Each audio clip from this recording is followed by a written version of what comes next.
Assalamualaikum warahmatullahi wabarakatuh. Merdeka. Merdeka. Kami dari Prodi Hukum Ekonomi Syariah. Dalam konten ini kami akan membahas tentang studi kasus fikih muamalah terkait praktik jual beli digital. Fokus pembahasan kita adalah konsep ogoror, tadlis, dan khiyar dalam transaksi online yang sering terjadi di kehidupan sehari-hari. Nah, kebetulan salah satu teman dari kami mengalami langsung kasus ini. Boleh ceritakan langsung lah. Ya, jadi pengalaman pribadi saya, itu saya pernah berbelanja makanan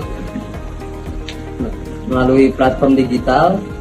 Waktu itu saya itu tertarik karena visualnya dari tampilan gambarnya yang mereka tampilkan. Jadi saya tertarik untuk coba membelinya. Tetapi pada waktu itu saya membeli menggunakan voucher TikTok yang tadinya itu harganya itu 11.000. Karena saya menggunakan voucher, saya hanya mengeluarkan 100 perak atau nggak mengeluarkan sama sekali. Jadi saya tertarik untuk beli. Ya, ketika barang itu datang tidak sesuai ekspektasi saya ketika melihat visualnya tersebut, karena di visualnya itu terlihat penuh.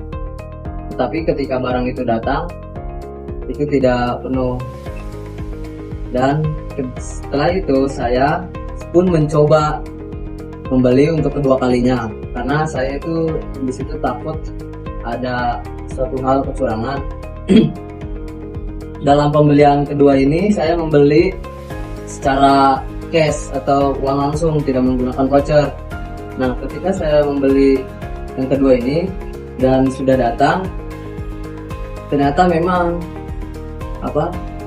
isi dari makanan tersebut memang tidak penuh seperti yang ada di gambar. Ya, mungkin begitu dari pengalaman. Kalau kita lihat dari perspektif fikih muamalah, kasus ini dikategorikan sebagai gharar karena ada ketidakjelasan informasi antara tampilan dengan kondisi nyata barang. Sebagaimana hadis yang diriwayatkan oleh Ibnu Majah bahwa Rasulullah Shallallahu Alaihi Wasallam melarang jual beli yang mengandung unsur gharar. Oh, jadi ada unsur gharar ya dalam kasus tersebut. Iya, betul. Tidak. Berarti dalam kasus ini juga termasuk saling atau karena penjual menampilkan produk seolah-olah penuh, padahal kenyataannya tidak demikian. Ini sesuai dengan hadis mana ghosyana falaisa minna.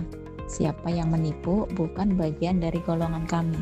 Oh, jadi dalam kasus saya juga itu termasuk tadlis ya atau penipuan.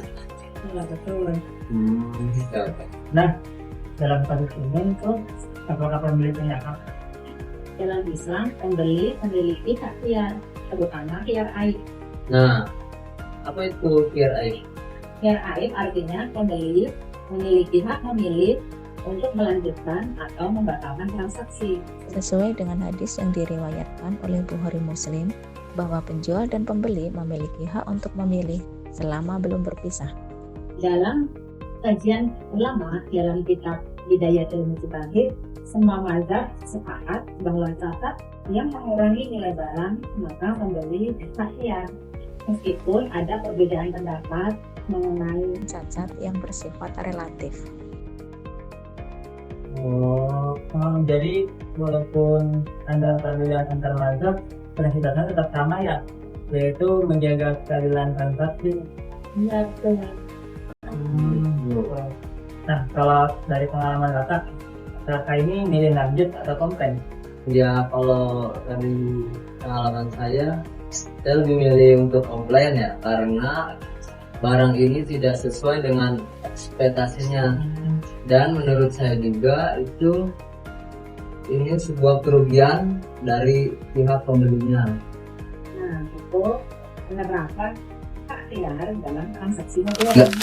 Jadi, dalam kasus ini kita bisa melihat bahwa transaksi digital tetap harus mengikuti prinsip syariah, yaitu transparansi, kejujuran, dan tidak mengandung gharar maupun tadlis.